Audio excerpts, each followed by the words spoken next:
الحمد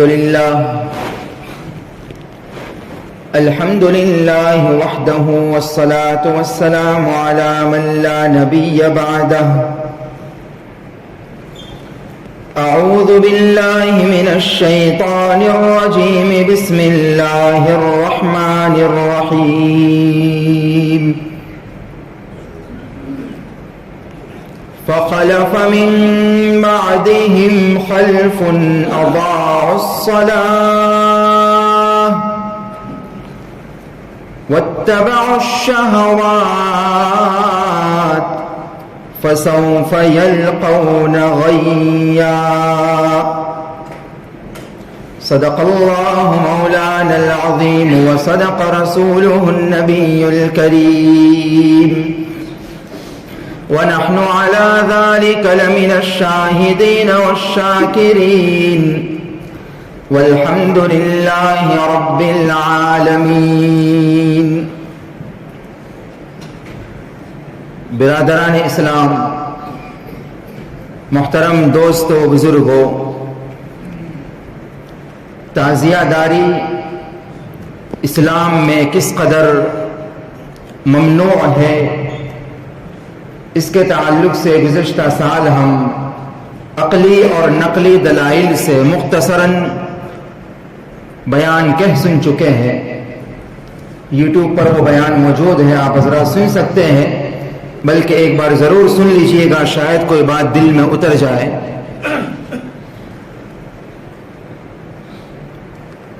اس تعلق سے جو اپنے اپنے مسلک کے حساب سے جو کرنا چاہے اس کی مرضی کی بات ہے. ہم بھی اور دنیا بھر کے ہزاروں لاکھوں اہل حق علماء کرام اس کے تعلق سے برسوں سے بلکہ صدیوں سے کہہ چکے ہیں، لکھ چکے ہیں اور بالکل واضح انداز میں اپنا مسلک بیان کر چکے ہیں. اب جس کو جی میں آئے اپنے حساب سے اس پر عمل کرے. قیامت کے دن سب کا فیصلہ ضرور ہونے والا ہے. اس کے تعلق سے ہم زیادہ کچھ عرض نہیں کریں گے، لیکن ان دنوں میں ان بدعات اور خرافات کے علاوہ اس کے نام پر جو ڈھول دھماکے، جو ڈی جے، جو عیاشیاں، جو بے پردگی اور بے حیائی کے کام ہوتے ہیں، جو صرف ہمارے نزدیک ہی نہیں، جو صرف دیوبندی علماء کرام ہی کے نزدیک نہیں، بلکہ دنیا کے کسی بھی مسلک سے تعلق رکھنے والے اور صحیح علم رکھنے والے عالم دین کے نزدیک بالکل غلط، ناجائز اور حرام کام ہے، اس کے تعلق سے کچھ باتیں عرض کرنے کا ارادہ ہے. اور نہ صرف کسی بھی مسلک کے صحیح علم رکھنے والے عالم دین، نہ صرف عالم دین، بلکہ صحیح عقل رکھنے والے، جس کو دین کی ذرا سی بھی سمجھ بوجھ ہو، جو دین سے بالکل ہی پیدل ہو، بالکل ہی جاہل ہو، دین کا جسے ذرہ برابر شعور ہی نہ ہو، ان کی بات ہے. دین سے ذرا بھی جسی کو لگاؤ ہو اور جس کے دل میں اللہ رسول کی تھوڑی سی بھی محبت ہو، اللہ رسول کی تعلیم اس کے کانوں میں کبھی کسی وقت تھوڑی سی بھی پڑی ہو، وہ سمجھ سکتا ہے کہ یہ کام کیسے ہے. اس کے تعلق سے کچھ باتیں آج عرض کرنے کا ارادہ ہے. اور اس نیت سے یہ ساری باتیں ایسا نہیں ہے کہ نہیں ہیں، ساری باتیں پرانی ہیں، آپ بار بار سن چکے ہیں، اس مقصد سے تاکہ ہمارا فریضہ ادا ہو سکے اور شاید کسی کے دل میں اتر جائے. قیامت کے دن شاید ہماری نجات کا یہ ذریعہ بن جائے اور شاید کسی کو ہمارے کسی جملے سے صحیح راہ مل جائے. کربلا کا واقعہ، شہادت حضرت سیدنا حسین بن علی رضی اللہ تعالی عنہ کا واقعہ خوشی منانے والا واقعہ ہے. کیسا دردناک اور کیسا المناک واقعہ پیش آیا تھا. 10 محرم الحرام سن ہجری 62 میں سیدنا حسین بن علی رضی اللہ تعالی عنہ کو شہید کر دیا گیا تھا. کسے شہید کیا گیا؟ حضرت حسین رضی اللہ تعالی عنہ کی شہادت کا واقعہ پیش آیا. اور کون حسین؟ وہ حسین بن علی رضی اللہ تعالی عنہ جو رسول اللہ صلی اللہ علیہ وسلم کے نواسے ہیں، آپ کے لخت جگر سیدہ فاطمہ رضی اللہ تعالی عنہ کے لخت جگر ہیں، حضرت علی شیر خدا رضی اللہ تعالی عنہ کے بیٹے ہیں. اور جو وہ حسین جو رسول اللہ صلی اللہ علیہ وسلم کی پرورش میں پلے بڑے، وہ حسین جن کے کانوں میں سب سے پہلے اللہ کا نام، اللہ اکبر کی صدائے اذان اور تکبیر رسول اللہ صلی اللہ علیہ وسلم نے دی تھی، وہ حسین جن کی تحنیک رسول اللہ صلی اللہ علیہ وسلم نے فرمائی تھی، وہ حسین جو رسول اللہ صلی اللہ علیہ وسلم کی گود میں پلے بڑے تھے، کھیلے تھے، وہ حسین جن کو رسول اللہ صلی اللہ علیہ وسلم نے اپنے کاندھوں پر بٹھا کر گھمایا تھا، وہ حسین جن کو رسول اللہ صلی اللہ علیہ وسلم نے بڑے لاڈ اور پیار اور محبتوں سے پالا تھا، جن سے رسول اللہ کو اتنی محبت تھی کہ آپ نے یہ جملے ارشاد فرمائے کہ اے اللہ میں حسین سے محبت کرتا ہوں، جس حسین کے بارے میں رسول اللہ صلی اللہ علیہ وسلم نے فرمایا ہو آپ کے تمام خاندان والوں کے علاوہ آپ کے ازواج مطہرات، آپ کے دیگر نواسے، آپ کے دیگر بیٹے بیٹیاں، ان کے علاوہ آپ نے حسین کے بارے میں اسپیشلی یہ بیان فرمایا کہ اے اللہ میں حسین سے محبت کرتا ہوں، اور جس حسین کے بارے میں رسول اللہ صلی اللہ علیہ وسلم نے فرمایا تھا کہ اے اللہ میں تو محبت کرتا ہی ہوں، آپ بھی حسین سے محبت کیجئے، اور جس حسین کے بارے میں میرے اور آپ کے آقا نے یہ فرمایا تھا کہ اے اللہ قیامت تک آنے والا جو بھی مسلمان حسین سے محبت کرے، سچی محبت دکھلاوے والی، منافقت والی، جھوٹ والی، دھوکے والی نہیں، گمراہی والی نہیں، ضلالت اور جہالت والی نہیں، بلکہ سچی محبت جو حسین سے کرے، جس کے بارے میں رسول اللہ نے فرمایا تھا کہ اے اللہ آپ بھی ان سے محبت فرمانا، اور جس حسین کے بارے میں رسول اللہ صلی اللہ علیہ وسلم نے دنیا ہی میں نہ صرف یہ کہا تھا کہ یہ جنتی ہے، بلکہ یہ فرما دیا تھا کہ یہ جنت کے نوجوانوں کے سردار ہیں، اور ایک مرتبہ جب حسن کو آپ نے پیاس سے بلکتا ہوا دیکھا تھا تو یہی وہ حسین ہیں جن کو رسول اللہ صلی اللہ علیہ وسلم نے اپنی زبان مبارک چسوائی تھی، اپنی زبان مبارک پیغمبر نے، امام الانبیاء نے، خاتم الانبیاء نے اپنی زبان مبارک جس حسین کے مبارک منہ میں ڈالی تھی، اس حسین ابن علی رضی اللہ تعالی عنہ کو 10 محرم الحرام میدان کربلا میں شہید کر دیا گیا تھا، اور شہادت کا کیسا واقعہ پیش آیا جس دن نواز رسول رضی اللہ تعالی عنہ کو ایسا دردناک عالم میں شہید کیا گیا کہ آپ کے جسم مبارک پر 33 زخم نیزوں کے تھے، 34 زخم تلواروں کے تھے، اور تیروں کے زخم تو اس کے علاوہ تھے، اور جس دن حضرت حسین رضی اللہ تعالی عنہ کو ایسے دردناک عالم میں شہید کیا گیا تھا کہ نہ صرف شہید کیا بلکہ شہید کرنے کے بعد میں آپ کے سر مبارک کو دھڑ مبارک سے الگ کر دیا گیا تھا، اور جس دن حضرت حسین رضی اللہ تعالی عنہ اور آپ کے خاندان کے 72 افراد کو شہید کر دیا گیا، مظلومانہ طور سے شہید کیا گیا تھا، اور جس دن حضرت حسین رضی اللہ تعالی عنہ اور آپ کے خاندان کے 72 افراد کو شہید کر کے آپ کے جسم مبارک پر گھوڑے دوڑا دیے گئے تھے، آپ کے جسموں کو چورا چورا کر دیا گیا تھا، بلکہ کسی نے یہ کہا کہ آپ کی ہڈیاں مبارک بھی چورا چورا ہو گئی تھی، اور جس دن حضرت حسین رضی اللہ تعالی عنہ اور آپ کے خاندان کے 72 افراد کے سر مبارک کو، وہ سر جس کو رسول اللہ صلی اللہ علیہ وسلم محبت سے چوما کرتے تھے، اور وہ سر جس پر رسول اللہ صلی اللہ علیہ وسلم بوسہ دیا کرتے تھے، ان کو نیزوں پر لٹکا کر بازاروں میں گھمایا گیا تھا، ان کا ایک ماتم کیا، ان کا ایک تماشا بنایا گیا تھا، اور جس دن حضرت حسین رضی اللہ تعالی عنہ کے گھرانے کے وہ شہزادیاں جن کے جسموں کو، جن کے سر اور سروں کے بالوں کو آسمان کی آنکھوں نے کبھی دیکھا نہیں تھا، ان سے ان کے جسموں سے دوپٹہ کھینچ لیا گیا تھا، اور جس دن شہزادی نواسے رسول کی عزتوں کو لوٹا گیا تھا اور ان کو بے پردہ کیا گیا تھا، ان کے مقدس مبارک ہاتھوں میں ہتکڑیاں پہنائی گئی تھی، ان کو قیدی بنا کر لے جایا گیا تھا، اور جس دن حضرت حسین رضی اللہ تعالی عنہ کی شہادت کا ایسا المناک، ایسا دردناک واقعہ پیش آیا، ابن اسیر رحمۃ اللہ علیہ لکھتے ہیں کہ حضرت حسین کی شہادت کے بعد غم کا یہ عالم تھا، کئی مہینوں تک سورج میں اس قدر تپش اور اس قدر لالاش اور سرخی تھی کہ صبح کے وقت میں جب سورج کی کرنیں دیوار پر پڑتی تھی تو ایسا لگتا تھا کہ دیوار کو خون سے رنگ دیا گیا، اور ابو نعیم نے دلائل النبوہ میں لکھا ہے کہ جس دن حضرت حسین رضی اللہ تعالی عنہ کی شہادت ہوئی، ام سلمہ رضی اللہ تعالی عنہ روایت فرماتی ہیں کہ میں نے شہادت حسین کے غم میں جناتوں کو روتے ہوئے دیکھا، جس دن شہادت حسین کا ایسا دردناک، ایسا المناک اور ایسا تاریخ کا مظلومانہ واقعہ پیش آیا، ایک طرف حضرت حسین کے مقام اور مرتبے کو دیکھو، رسول اللہ صلی اللہ علیہ وسلم سے نسبت کو دیکھو، اور رسول اللہ صلی اللہ علیہ وسلم سے جو پیار و محبت آپ کو ملی اسے دیکھو، اور دوسری طرف جس انداز میں مظلومانہ طور سے حضرت حسین کو آپ کے خاندان والوں کو شہید کیا گیا، آپ کے خاندان والوں کے خیموں کو جلا دیا گیا، کیسا المناک واقعہ تھا اس دن. اور جس دن حضرت حسین رضی اللہ تعالی عنہ نے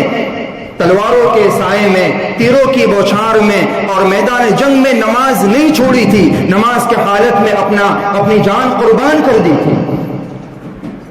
تفصیلات اور بھی بہت زیادہ ہیں، اگر آدمی پڑھے سنے تو خون کے آنسو سے رونے پر مجبور ہو جائے. جس دن یہ سب واقعات پیش آئے، جس دن آج سے 1500 کم و بیش سال پہلے یہ واقعہ پیش آیا تھا،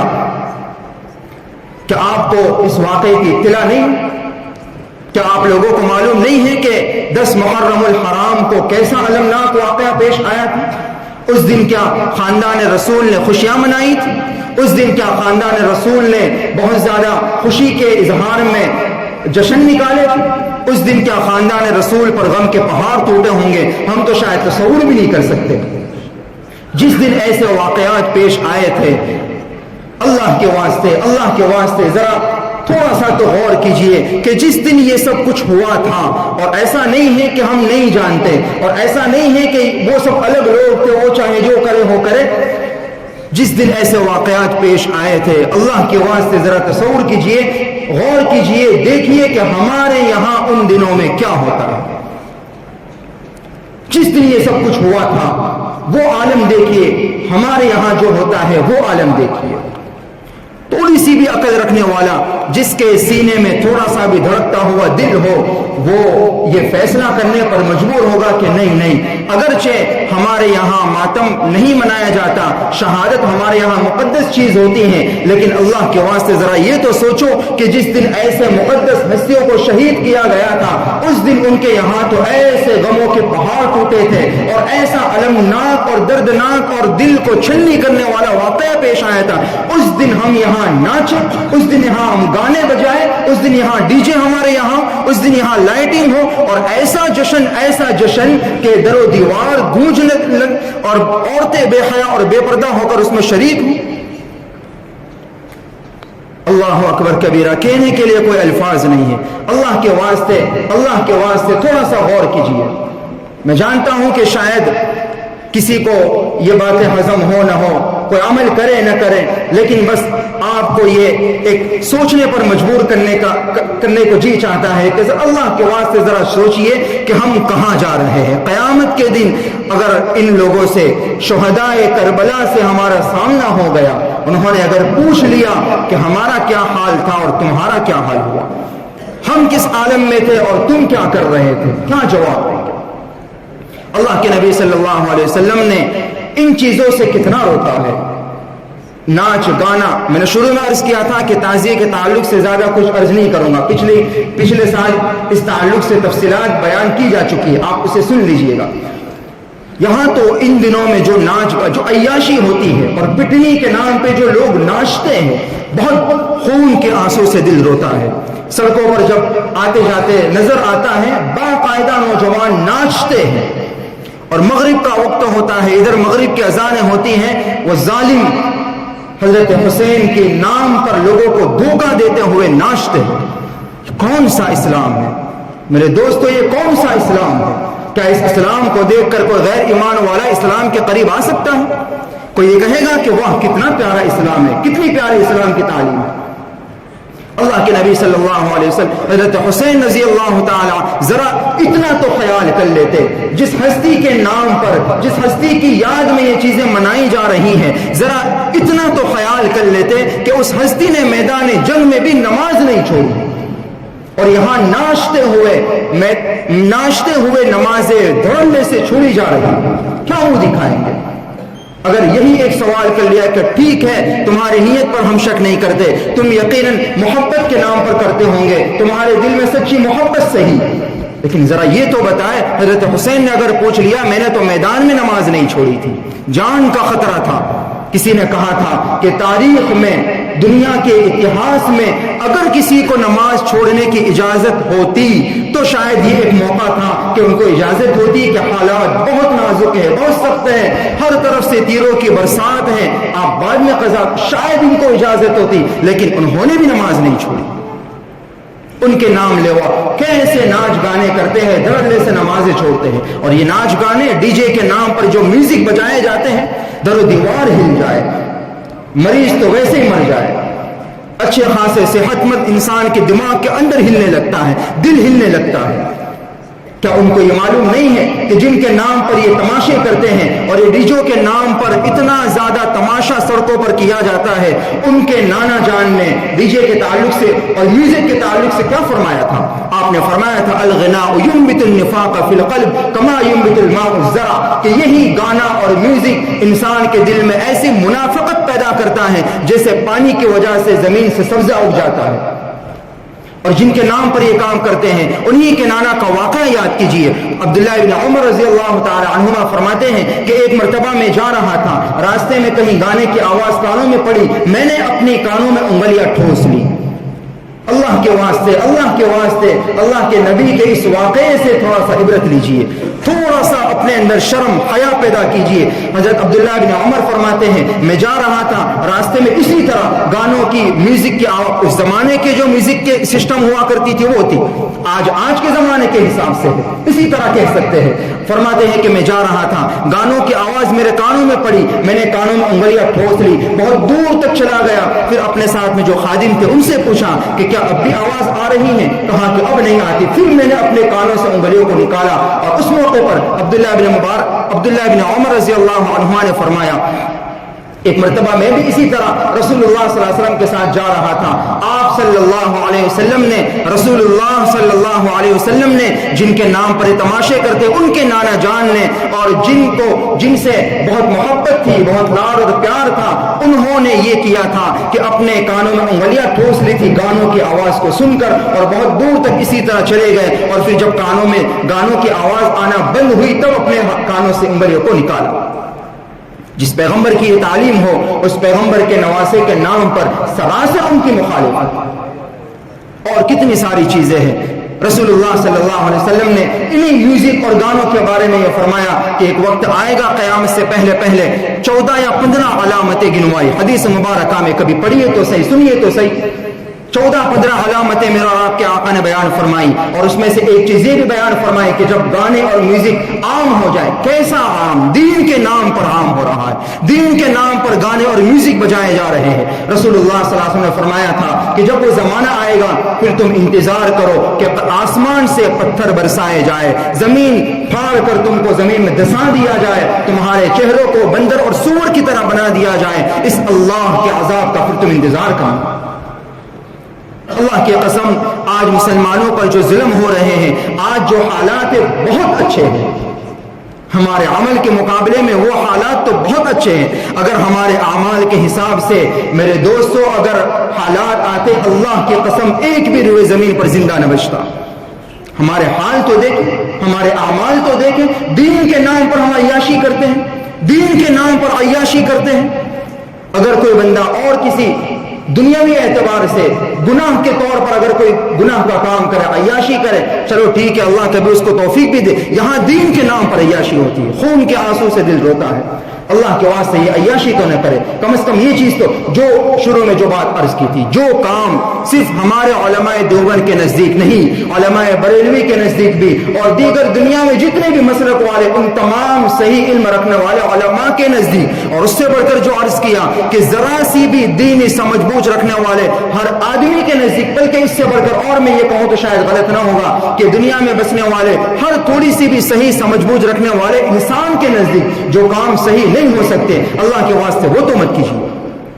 اللہ کے یہ سارا تماشا کیوں ہے؟ آپ دیکھیں, اگر صرف تعزیہ ہو, نہ ڈی جے ہو, نہ لائٹنگ ہو, نہ عورتیں ہو, کیا خیال ہے آپ کا؟ اس لیے میرے دوستو کہنے کے لیے بس ایک جذبات آپ کے سامنے رکھے ہیں, ورنہ باتیں بہت کچھ ہے, عقلی دلیلیں, نقلی دلیلیں, ساری چیزیں ہیں. بس ایک گزارش یہ ہے کہ دین کے نام پر عیاشی میں مت پڑیے. یہ سب عیاشی کے سوا کچھ نہیں, اللہ کی قسم عیاشی کے سوا کچھ نہیں ہے. قرآن نے کہا فخلف من بعدهم خلف اضاعوا الصلاة واتبعوا الشهوات. پیغمبروں کا ذکر ہوا, پیغمبروں کا ذکر ہوا, اس کے بعد فرمایا کہ ایسے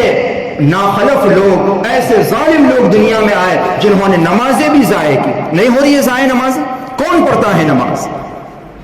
اور واتبعوا الشہوات, شہوات کے پیچھے, نفسانی خواہشات کے پیچھے لگ گئے. نفسانی خواہش نہیں تو اور کیا ہے یہاں؟